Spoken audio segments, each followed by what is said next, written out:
زمین سے 480 فیٹ اونچے 4500 سال پرانے اس پیرامڈ کے اندر ایسا کیا تھا جس کو صرف دیکھنے کے لیے ریسرچرز نے ایک روبوٹک کیمرہ پیرامڈ کے اندر بھیجا۔ ایک جگہ پر آ کر روبوٹک کیمرہ رک گیا کیونکہ اب اس کے سامنے پتھر کا ایک سلیب تھا۔ ریسرچرز کا ماننا تھا کہ اس سلیب کے پیچھے ضرور کوئی ایسا راز چھپا ہے جو پچھلے 4500 سالوں سے دفن ہے۔ یہ راز ان کو ہر قیمت پر جاننا تھا، اس لیے انہوں نے روبوٹ کے آگے ایک ڈرل مشین لگائی جس نے اس پتھر کے سلیب میں باریک چھید کر دیا۔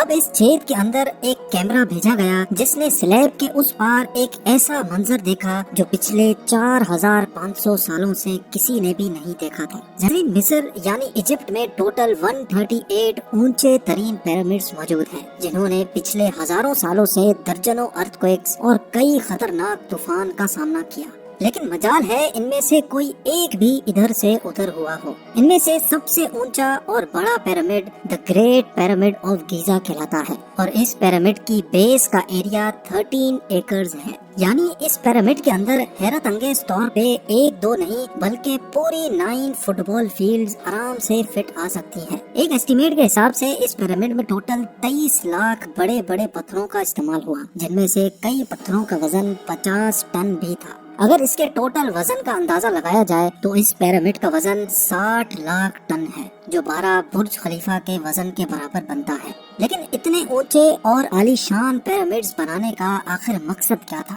ہزاروں سال پہلے جب انسان کے پاس کوئی ٹولز بھی موجود نہیں تھے، تب ان پیرامڈز کی دیواروں کو کیسے انچ بائی انچ لیول کیا گیا؟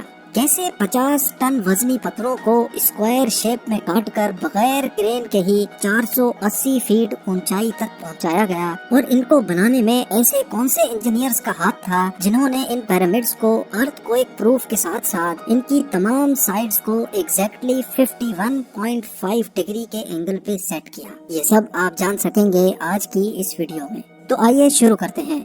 Challenge number 1۔ کئی صدیوں سے مختلف ریسرچ ٹیمز اس پیرامڈ کی کنسٹرکشن ٹیکنیک جاننے کے لیے سر جوڑ کر بیٹھی تھی کہ آخر اس پیرامڈ کی ہر side exactly north, south, east اور ویسٹ پہ بغیر کمپس کے کیسے سیٹ کی گئی ہوں گی۔ کئی ایکسپرٹس کا ماننا ہے کہ اس ٹائم کے آرکیٹیکٹس نے سب سے پہلے ایسی زمین تلاش کی ہوگی جو لاکھوں ٹن وزنی پتھروں کا وزن جھیل سکے۔ اس کے بعد پولر سٹارز یعنی وہ ستارے جن کی مدد سے ارتھ کے پولز کا پتہ پڑتا ہے، ان کی مدد سے پیرامڈ کی ہر سائڈ کو مارک کیا گیا۔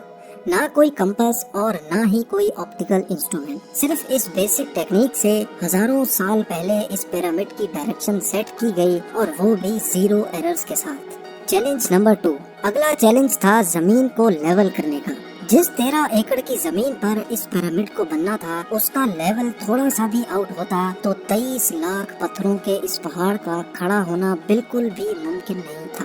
اب اس زمین کو لیول کرنے کے لیے اس ٹائم کے انجینئرز کے پاس نہ ہی لیزر لیولر تھا اور نہ ہی ببل لیول۔ ایکسپرٹس کا ماننا ہے کہ کنسٹرکشن سائٹ کی چاروں سائڈز پر کھڈا کر کے اس میں پانی ڈالا گیا ہوگا، اور پھر ایک سائیڈ کے پانی کے لیول سے دوسرے سائیڈ کے پانی کے لیول کو میچ کیا گیا ہوگا۔ جو زمین کا حصہ پانی کے لیول سے میچ نہیں کر رہا ہوگا، اس کو چھینی اور ہتھوڑوں کی مدد سے کاٹ کر لیول کیا گیا ہوگا۔ کئی ایکسپرٹس کا ماننا ہے کہ اینشنٹ ایجپشنز نے اس سمپل ٹول کا بھی استعمال کیا، جس کی دونوں سائڈز پہ لکڑیاں اور اس کے ٹھیک سینٹر پہ ایک رسی سے پتھر بندھا ہوا ہے۔ اگر پتھر زمین سے ٹچ ہو گیا اور اس کی رسی ٹھیک سینٹر لائن پہ آ رہی ہوگی تو اس کا مطلب ہے کہ بیچ کی زمین پرفیکٹلی لیولڈ ہے۔